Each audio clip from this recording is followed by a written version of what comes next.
We have a finals rematch tonight between the Thunder and the Pacers. Now, granted, it's going to look a little different because obviously Tyrese Haliburton will not be playing for the Pacers.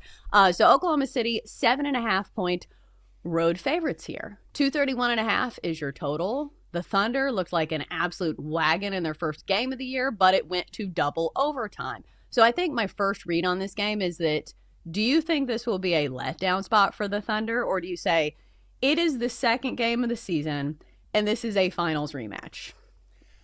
I think it's a letdown spot for the Thunder, is what I think. I saw this, and normally I write down notes, and I was like, not today. I'm just going off the top of my head when it comes to the NBA, because I've got someone who's going to carry me, and her name is Hoops. Here's the thing.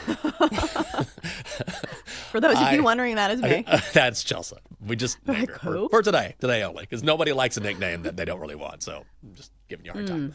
But 7.5, I feel like that the line is saying, oh my God, yeah, the Pacers are without Tyrese, and the Thunder, and then the world champions. Oh, it's going to be a blowout. I don't think so.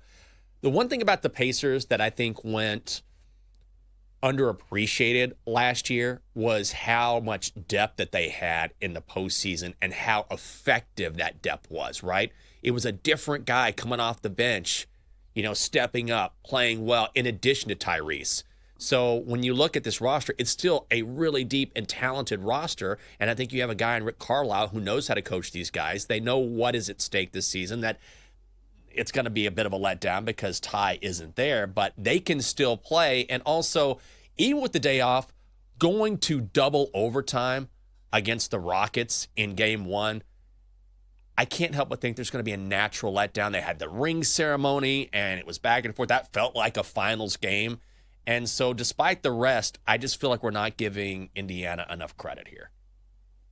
Well, and plus, 7.5 points feels like a lot to me. Yeah. And I do think I need to rearrange my brain to betting on the NBA because, it's a different skill set when you're used to betting on baseball and football, to where points aren't always at a premium. Because think about these totals.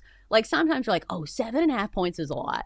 But some of these games kind of trend towards blowouts at the end. Guys make free throws, then, it just devolves into chaos. But I do think I would still lean towards the Pacers here. And I do think we need a refresher course on who is starting for the Pacers, because I thought this very thing. So I'm sure there are other people out there wondering, who even plays for the Pacers? So we've got Andrew Nembhard, Benedict Mathurin, Aaron Nesmith, Pascal Siakam. All four of those guys played in the finals, big part of it. Isaiah Jackson's going to start at center. And this is what's upsetting to me, that the Pacers let Miles Turner walk, especially to the Bucks, a team that they hate. Because here's the thing, you couldn't do anything about Tyrese Haliburton. He's hurt.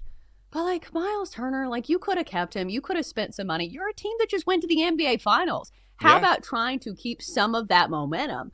But I do think you're right in that a lot of these guys have been continuously underrated. And speaking of underrated, Pascal Siakam is a good number one for the Pacers. So I think they can keep it within 7.5. And I think it's going to be an exhausting season for the Thunder because they're going to get everyone's best effort every single night. Yes. And so it's amazing that transition that you sort of watch in real time, because 2 years ago we're doing this show and we're like, oh, the Thunder are close. They're really close. They're maybe a year away. They're maybe a year away. And then, all right, it's their year. It's their year, and now they're the champs. So they've gone from that team that are hunting down a title to the hunted. And there's no question that when you're the world champs, it brings people out. Teams are going after you, and you get an effort that maybe you wouldn't have gotten otherwise. So they're going to be that team with a target on their back all season long. And particularly with the Pacers, the Pacers are going to be motivated here. You know what I mean? Especially without Ty. I know it's not going to be the same, but they're still going to want a little bit of something if they can get it. 7.5 just feels way too big. Right. I'm sure it didn't feel good losing in the NBA Finals for these guys.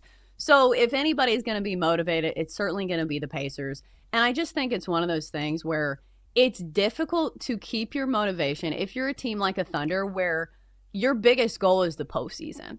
Right. And I understand the NBA is a long season and the postseason feels like its own mini season. And again, if you're getting people's best effort every single night, it is going to be a gauntlet for the Thunder this season. But I will say the Thunder are a deep team as well. So if anybody can keep up that pace, it's probably the Thunder.